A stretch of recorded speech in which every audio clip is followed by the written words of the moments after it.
avons décidé de renforcer nos restrictions le 20 août dernier en raison de la flambée épidémique.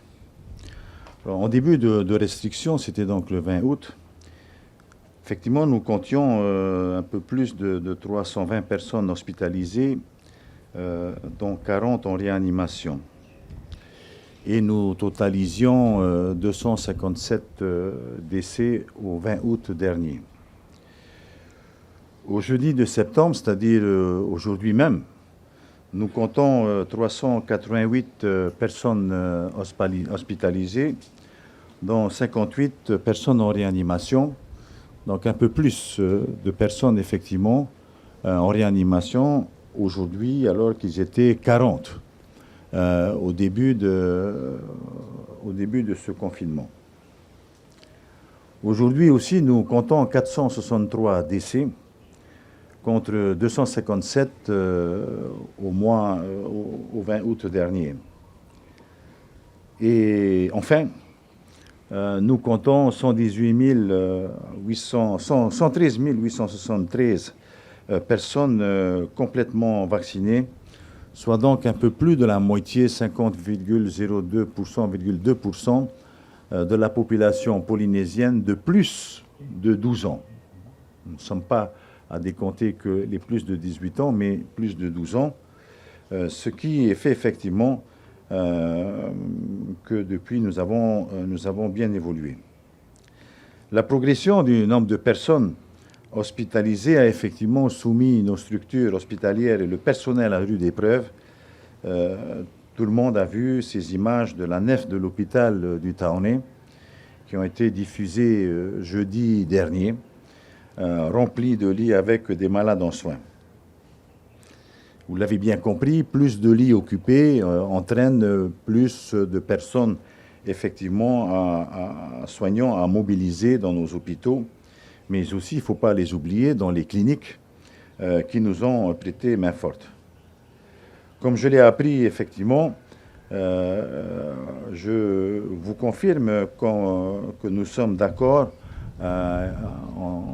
ensemble avec l'État sur un prolongement de ce confinement de 15 jours, comme vient de l'annoncer le haut-commissaire. Et c'est aussi pour ces raisons que nous avons obtenu des renforts qui vont se renforcer dans les jours à venir. Et au total, ce seront donc près de 120 personnes qui sont venues nous prêter main forte. Pour cette fin de semaine, comme vient de le dire le haut-commissaire, d'autres personnes volontaires ou de la réserve, puisqu'aujourd'hui, et comme on l'a imaginé au départ, la réserve nationale s'épuise de plus en plus, puisque nous ne sommes pas les seuls à faire appel à cette réserve. N'oublions pas nos amis de l'outre-mer, que ce soit des Antilles ou autres. Je voudrais donc à ce stade remercier le président de la République qui effectivement a entendu mon appel et qui a débloqué la situation en renforçant la mise à disposition de moyens humains supplémentaires et je le répète, malgré les tensions sur les ressources humaines liées à la crise métropolitaine mais aussi à la crise outre-mer. La réalité nous apprend effectivement, comme vient de le dire aussi le haut-commissaire, que 94% des personnes ayant pris des formes graves lors de leur hospitalisation sont décédées aujourd'hui. Et ces 2 dernières semaines, je veux décompter sur les 15 derniers jours, et naturellement, ces personnes, je le rappelle, ne sont pas vaccinées. 94% de ces personnes qui ont eu des formes graves et décédées aujourd'hui n'ont pas été vaccinées. Donc les faits et les réalités nous ramènent sans cesse sur la pertinence et sur la nécessité d'encourager la vaccination auprès de toute la population de près de 12 ans. À cet égard, comme je vous le disais tantôt, nous enregistrons un taux de vaccination important de notre population de plus de 12 ans, mais largement insuffisant à ce jour. Mais je voudrais malgré tout remercier nos populations pour la prise de conscience de plus en plus grande de la nécessité de se faire vacciner, car il faut rester optimiste et je crois qu'il y a une mobilisation forte depuis 15 jours pratiquement aujourd'hui pour aller se faire vacciner, aller vers les centres de vaccination. Aussi, j'appelle à nouveau effectivement nos populations de se mobiliser, et je n'oublie pas les archipels qui sont exemplaires dans cette affaire, puisque le taux de vaccination sur les Marquises, sur les Tuamotu-Gambier, voire même aux Australes, a bien augmenté depuis. Mais je vous invite effectivement, compte tenu de la mise à disposition importante de doses de vaccins, de venir vous vacciner. La réalité des choses, c'est celle que je viens de vous dire. 90% et plus de personnes qui sont actuellement décédées sont des personnes non vaccinées. Et parmi ceux qui ont pu échapper à la mort, et vous l'avez entendu, reconnaissent aujourd'hui d'avoir eu tort, d'avoir hésité longtemps avant de se faire vacciner. À cet égard, d'ailleurs, je voudrais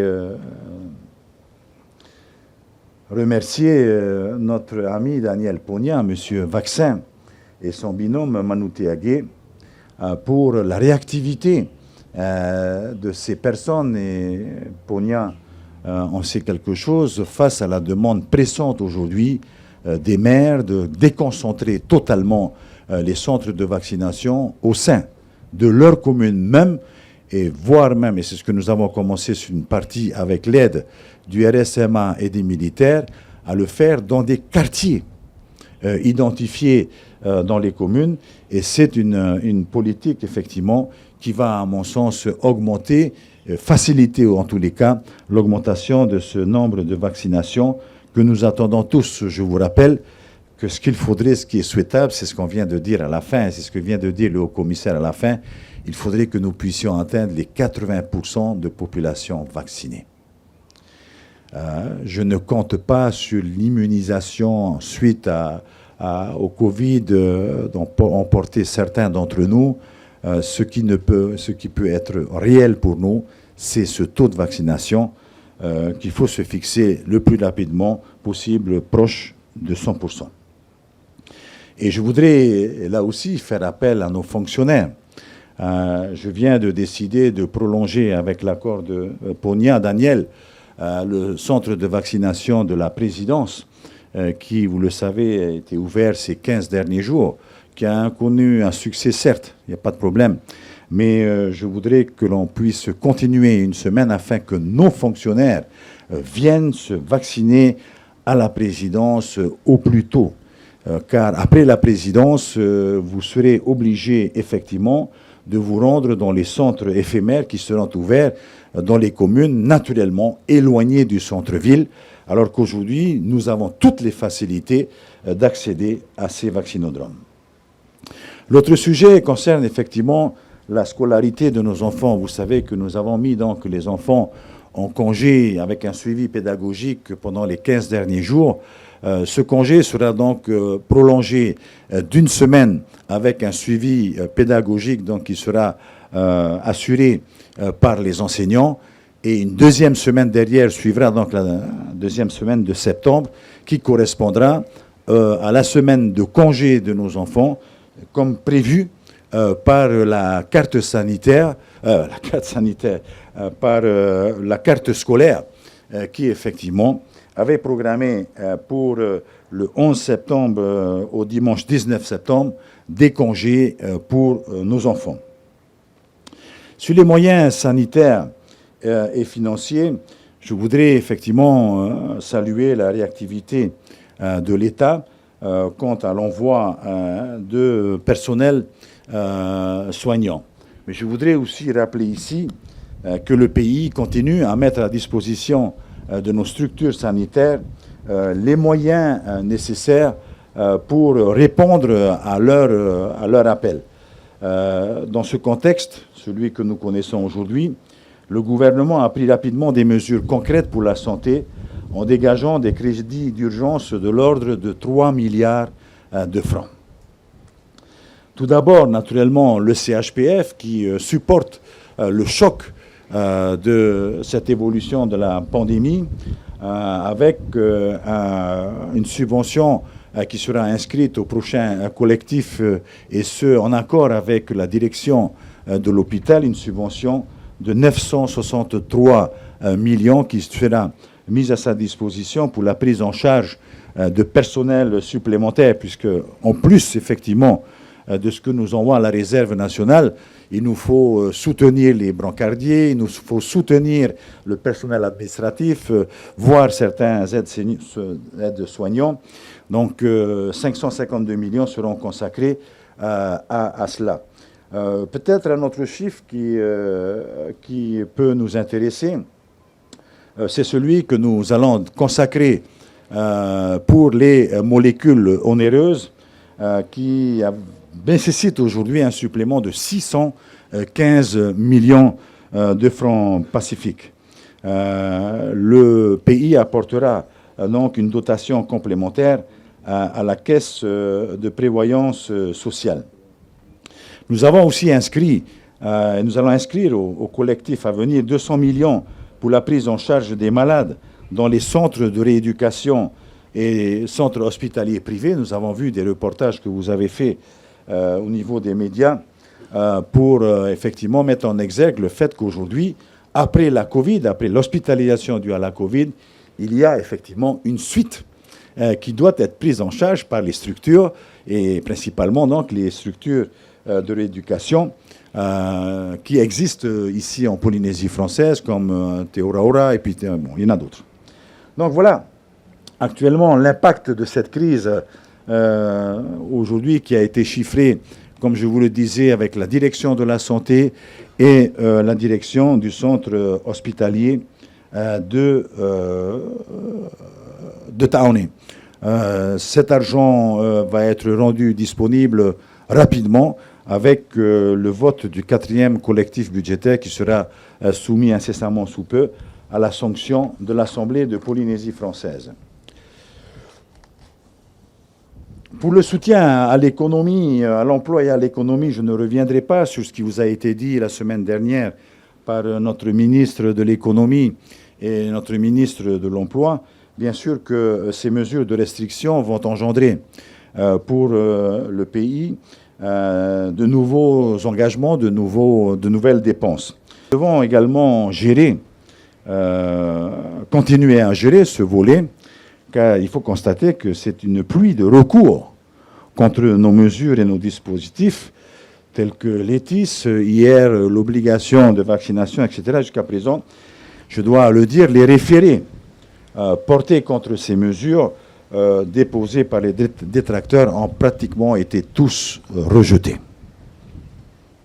y compris celui d'hier, sauf effectivement pour le volet des personnes des carnets rouges, puisque la modulation au niveau du malus n'a pas été retenue. Mais nous corrigerons rapidement cet article si c'est nécessaire. Donc nous sommes aussi là à constater, nous sommes satisfaits de constater que le référé liberté ait été rejeté, nous permettant ainsi de mettre en application la loi sur l'obligation vaccinale. Je terminerai parce que je pense que c'est important de le relever. Il n'y a pas beaucoup de donateurs, il y en a beaucoup localement, mais à l'extérieur, il n'y en a pas beaucoup. Je voudrais relever le geste que vient de faire un homme qui a effectivement beaucoup d'argent, qui a l'habitude de venir passer quelques moments de repos ici à Tahiti, de M. Benioff, qui vient de mettre sur l'avion qui arrivera chez nous vers la mi-septembre de 480 concentrateurs extracteurs à oxygène et 15 000 blouses de protection sanitaire et 100 000 paires de gants. Vous savez que les concentrateurs sont effectivement des denrées difficiles. Aujourd'hui, Les établissements privés, Isis et Apurad, qui en livrent, sont pratiquement arrivés à saturation. Les demandes se multiplient puisque de plus en plus, et on l'a vu aussi, vous l'avez vu, je parle au grand public, lors des dépotages qui ont été faits, de plus en plus dans les îles, les malades sont gardés à la maison et donc c'est devenu une denrée indispensable pour le maintien en vie de ces malades qui sont atteints de la Covid. Donc ces dons qui nous sont donnés par ce citoyen américains qui résident à Hawaï sont attendus dans les jours à venir. Et vraisemblablement, le pays lui-même prévoit de commander d'autres concentrateurs si le besoin s'en faisait ressentir. En d'autres termes, si la courbe